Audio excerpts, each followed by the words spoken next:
బంగారం ధరలు మళ్లీ ఊగిసలాడుతున్నాయి. అంతర్జాతీయ పరిస్థితుల ప్రభావంతో గోల్డ్ రేట్లు రోజుకోలా మారుతున్నాయి. ముఖ్యంగా డొనాల్డ్ ట్రంప్ హెచ్చరికలు, అలాగే రష్యా ఉక్రెయిన్ యుద్ధం, ఇరాన్ ఇజ్రాయెల్ ఉద్రిక్తతలు మార్కెట్పై తీవ్ర ప్రభావం చూపుతున్నాయి.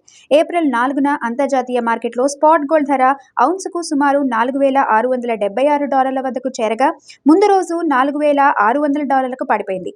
ఇదే ప్రభావం దేశీయ మార్కెట్లో కూడా కనిపించింది. హైదరాబాద్లో 22 క్యారెట్ల 10 గ్రాముల బంగారం ధర 1,800 పెరిగి 1,38,350కి చేరింది. అదేవిధంగా 24 క్యారెట్ల 10 గ్రాముల బంగారం ధర 1,960 పెరిగి 1,50,930కి చేరింది. అయితే ఇదే సమయంలో వెండి ధర మాత్రం స్థిరంగా కేజీకి 2.55 లక్షల వద్ద కొనసాగుతోంది. గమనించాల్సిన విషయం ఏంటంటే గత కొన్ని రోజుల్లో బంగారం ధరలు 4,000 వరకు పడిపోయి వెంటనే మళ్లీ పెరగడం మార్కెట్ అస్థిరతను చూపుతోంది. ఆయిల్ ధరలు, డాలర్ బలం, యుద్ధ భయాలు కలిసి బంగారం రేట్లను ప్రభావితం చేస్తున్నాయి. కాబట్టి కొనుగోలు చేయాలనుకునే వారు ఒక్కరోజు ట్రెండ్ చూసి కాకుండా 5 నుంచి 10 రోజుల మార్పులను గమనించి నిర్ణయం తీసుకోవడం మంచిది.